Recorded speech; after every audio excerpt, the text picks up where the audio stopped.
I hadn't seen Mia in almost a year. Not since the night she packed her bags, walked out of my apartment, and told me she needed someone more exciting. The breakup wasn't quiet. It wasn't gentle. It was a full shattering of trust, followed by months of silence that forced me to rebuild myself piece by piece. So when she showed up at my doorstep one rainy evening, soaked from the storm and shaking like she'd been running, I froze. She looked nothing like the confident woman who had left me. Her eyes were swollen, mascara streaking down her cheeks, and the first thing she said was my name. Ethan? Like it hurt to say it. I didn't reply. I didn't need to. She stepped closer, voice trembling. Please, please don't shut the door. I messed everything up. I was stupid. I was insecure. I chased something that didn't exist. Just let me talk. I leaned against the doorframe, arms crossed. Talk? Mia, you didn't want to talk when you left. Her breath caught, and before I could react, she collapsed into tears. I know what I did. And I know you'll never see me the same way again. But I can't sleep. I can't breathe. Everything reminds me of you. I made the worst mistake of my life. Part of me wanted to step back. Another part wanted to slam the door.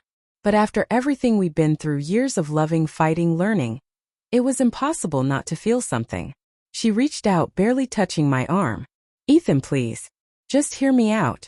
I'll leave after, I swear. I sighed. Fine. 5 minutes. She stepped inside like someone entering a memory. Everything in the living room was the same except for the atmosphere.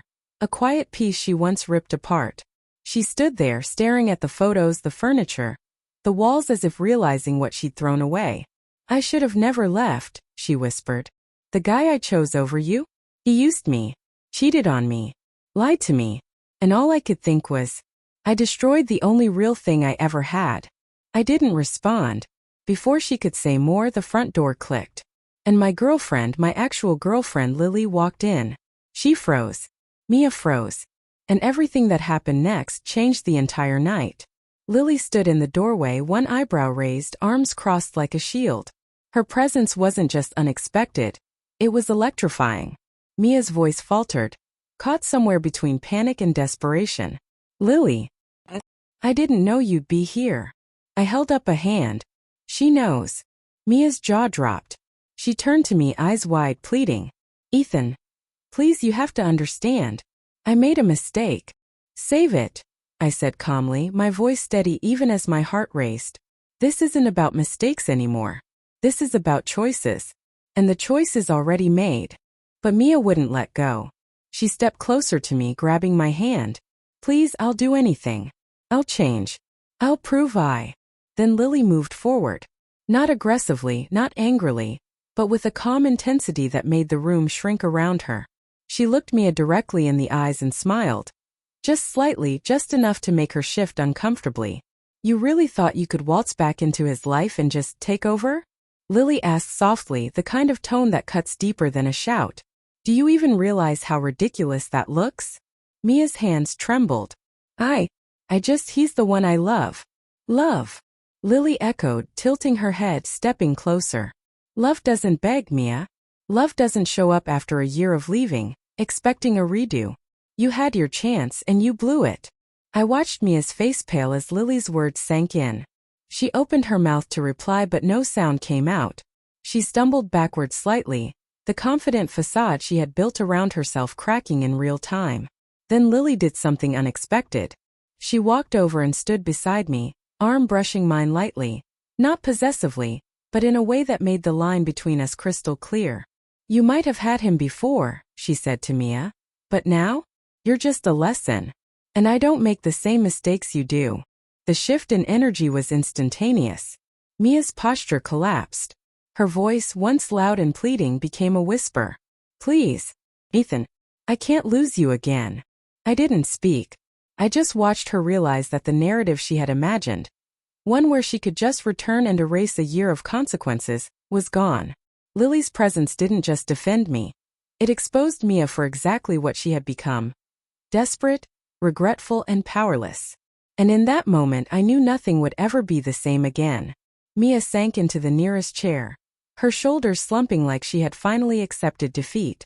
She looked at me, eyes glossy with tears, and whispered, I thought you'd still want me. I shook my head slowly. Mia, I cared about you. I still do. But caring isn't the same as giving in to someone who walked away when it mattered. You can't rewrite the past with tears and apologies. Lily stepped closer, placing a hand lightly on my arm. A quiet reassurance that made me feel grounded. And I don't intend to let anyone, especially someone who abandoned him, disrupt what we have now, she said softly but firmly.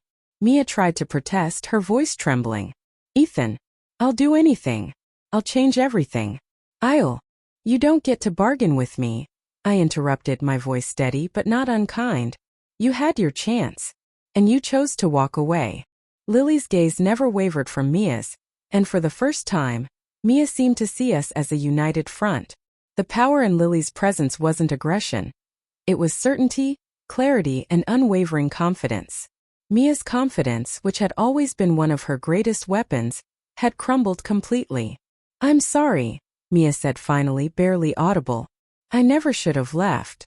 I know, I replied quietly. And that's the end of it. I hope you learn from this, but I can't let it affect my life anymore. Mia nodded, defeated, and rose slowly, leaving the room without another word. The sound of the door clicking shut behind her felt heavier than any argument. And yet, it was also strangely liberating. I turned to Lily. She smiled, a soft, reassuring smile that made all the tension in my shoulders melt. You okay? She asked. I nodded, feeling a weight lift off my chest. Yeah, I am now. We stood there for a moment, letting the silence settle. Not awkwardly, but like a calm after a storm. The storm wasn't outside anymore. It had passed. The lesson had been learned, the past had been confronted, and for the first time in months, I felt whole again. Lily squeezed my hand and I realized something important. Some people come back into your life only to remind you why they had to leave. Others walk in, and their presence changes everything for good. That night, I understood the difference. Mia had begged, pleaded, and tried to reclaim what she lost. But Lily had entered quietly, confidently, and shown me, and Mia, exactly what loyalty, love, and respect really looked like. I wasn't just choosing someone. I was choosing my peace. And that choice changed everything.